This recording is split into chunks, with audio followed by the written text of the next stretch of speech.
Bom dia, eu sou o Carlos Carvalho e o tema da minha equipe é o histórico de integrais múltiplas e suas aplicações. A equipe é composta por Carlos Carvalho, Aline Santos, Misraim Barroso, Ingrid Daniele, Henrique Oliveira, Lara Lina, Fernanda Marques, Sávio Lima, Ítalo Rabelo, Ítalo Castro, Antônio Hernani e Adilson Fernandes. O presente trabalho é sobre integrais múltiplas e tem como principal objetivo explicar como se originou o fundamento dos cálculos e suas aplicações. Organizado em duas partes, sendo a primeira abordado o histórico das integrais múltiplas com ênfase nas contribuições física e matemática, na segunda, suas aplicações com ênfase no volume, densidade, massa e momento de inércia. A metodologia usada foi enriquecida com pesquisas bibliográficas. Ao longo da história da humanidade, foram muitas as contribuições dos matemáticos para o nascimento do cálculo. Antes dos fundadores de alguns dos fundamentos mais importantes de cálculo, Newton e Leibniz, já eram utilizados conceitos imprecisos de cálculo para resolver problemas em áreas como astrologia e engenharia. O cálculo hoje é dividido em duas partes. Uma parte relacionada às derivadas, ou cálculo diferencial, e outra parte relacionada às integrais, ou cálculo integral. Porém, houve muitos passos até chegar a essa estruturação, e que a partir disso surgiram diversas ferramentas matemáticas que contribuíram para solucionar problemas que até então eram complicados de se encontrar respostas. Uma dessas ferramentas são as integrais múltiplas, podendo ser duplas ou triplas. Esse tipo de integral surgiu a partir da extensão dos conceitos de propriedade de integrais simples. Por volta do século XVI, já estavam sendo iniciados uma nova matemática para resolver problemas de ciências físicas, levando em consideração as três dimensões espaciais e o tempo. Bom dia, meu nome é Sávio e vou falar um pouco sobre o histórico do cálculo. Galileu tentou aplicar a matemática ao seu trabalho em astronomia, cinemática e resistência dos materiais. Kepler ajudou a montar o cenário para o surgimento da matemática aplicada em várias variáveis. No entanto, foi Jean D'Alembert que desenvolveu e usou o cálculo de várias variáveis para lidar com métodos para resolver equações diferenciais e movimento de corpos. D'Alembert utilizou os trabalhos de Newton, L'Hopital e dos Bernoullis para estender os conceitos de cálculo para várias variáveis. O principal trabalho de D'Alembert foi o Traité de Dynamique, o qual ajudou a fazer com que a diferenciação parcial fizesse parte do cálculo. O próximo a refinar o uso do cálculo de várias variáveis foi Joseph Louis Lagrange. Este aplicou seu conhecimento de cálculo à mecânica. Lagrange também foi o primeiro a desenvolver os métodos que hoje são utilizados para encontrar máximos e mínimos usando o cálculo. Seu trabalho em otimização em várias variáveis resultou na técnica que hoje é chamada de multiplicadores de Lagrange. Contudo, de todos os que contribuíram para o cálculo de várias variáveis, à frente está Friedrich Gauss. As conquistas de Gauss em ciências e matemática foram muitas. O matemático desenvolveu e provou o teorema da divergência, enquanto trabalhava na teoria da gravitação. No entanto, suas anotações só foram publicadas anos mais tarde. Em seguida, o matemático aplicado Carl Jacobi foi o primeiro a desenvolver a teoria de determinantes e transformações em uma ferramenta poderosa para avaliar integrais múltiplas. Também aplicou métodos de transformação para estudar integrais como as que surgiram no cálculo do comprimento de arco.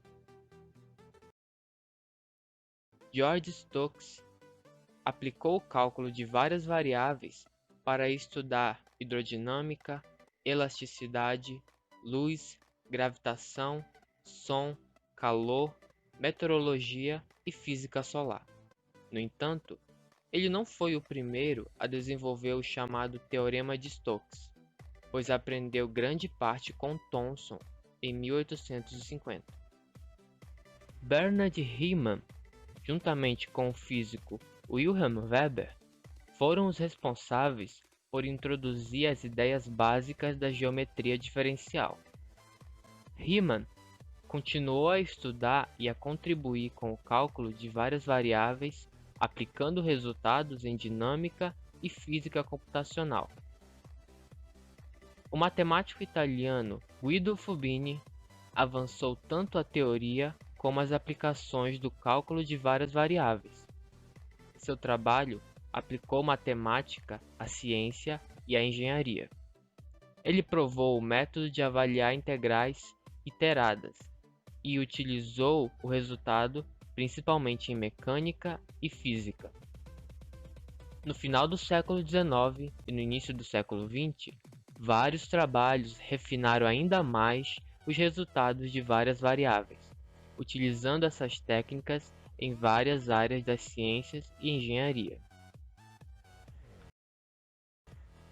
Sobre as aplicações das integrais múltiplas, elas podem ser usadas em diversos momentos nas engenharias.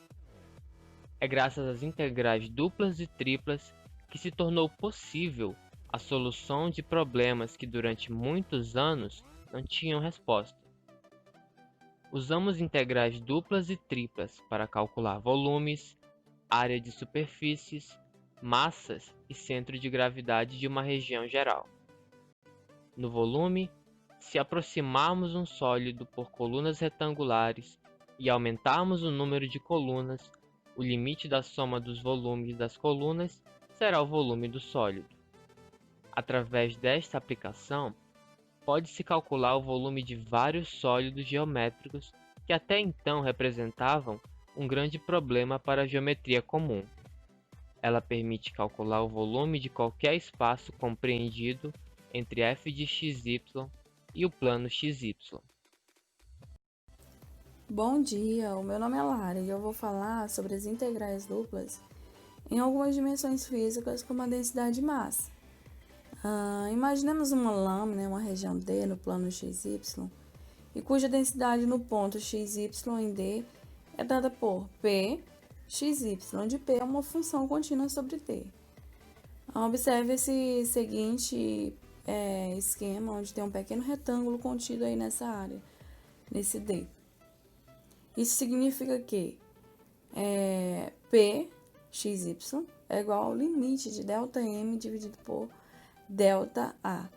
ΔM vocês podem considerar a massa e ΔA o quê? A área. Muito bem. Então, assim, a massa e a área do pequeno retângulo que contém XY, toma-se o limite quando as dimensões do retângulo se aproximam de zero. Para determinar a massa total M da lâmina, divide-se o retângulo R, contendo D, em subretângulos R e J, todos do mesmo tamanho, e considera-se PXY como zero fora de D. Ao escolher um ponto X e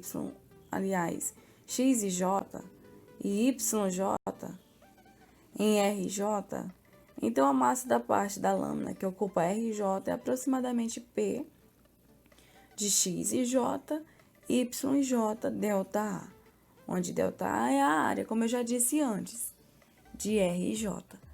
Se usarmos todas essas massas, obteremos uma aproximação do valor da massa total, dada pela seguinte fórmula: M igual ao aproximado às somatórias de I, que vai de 1 a K, e de J, que vai de 1 a L. P, X, I, J, Y e J diferentes de zero, ΔA. Aumentando o número de subretângulos, obtemos a massa total M da lâmina, como valor limite dessa aproximação. Ficando, então, a fórmula M igual ao limite KL tendendo a 1 infinito, de I igual a 1 a K, J 1 a L. P, X e J, Y e J diferentes de zero, ΔA. E então fica igual a integral dupla P de XYDA. E o momento da inércia? O momento da inércia de uma partícula de massa m em torno de um eixo é definido como mr ao quadrado, onde esse r é a distância da partícula ao eixo. Estende-se o conceito a uma lâmina como função densidade, pxy, e ocupada uma região D pelo mesmo processo que se faz para momentos simples. Divide-se D em pequenos retângulos e aproxima-se do momento da inércia de cada subretângulo em torno do eixo X, e toma-se o limite da soma quando o número de subretângulo aumenta indefinidamente. O resultado é o momento de inércia da lâmina em torno do eixo X, dado por Lx e Ly, onde Lx é igual ao limite de mn tendendo ao infinito, onde I vai de 1 a m e j de 1 a n, y e j ao quadrado, diferente de zero, p, x e j, diferente de zero, y e j, diferente de zero, delta a. Ficando, então, a integral dupla de y ao quadrado p, x, y, dA. Da mesma forma, o momento de inércia em torno do eixo y, que eu não preciso realmente me estender essa definição. Só muda porque o primeiro é ix e o outro é y. Então, essa foi uma breve exemplificação da de aplicação de momento de inércia, de densidades e de tantas outros conceitos, né, que a gente pode conseguir calcular, tantas outras dimensões físicas que a gente consegue manipular através do uso de integrais duplas, né? Então, eu utilizei a densidade e a massa, exemplificando para vocês, que já é um dos conceitos que a gente tem usado bastante durante as aulas de cálculo.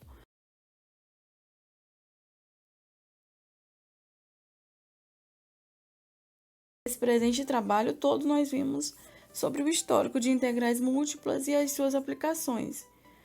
Newton e Leibniz, que deram origem a fundamentos importantes do cálculo, e outros como Kepler, Cavalieri e Fermat, já utilizavam os conceitos de cálculo, mesmo que de forma assim imprecisa, para resolver vários problemas relacionados à engenharia, astronomia, economia.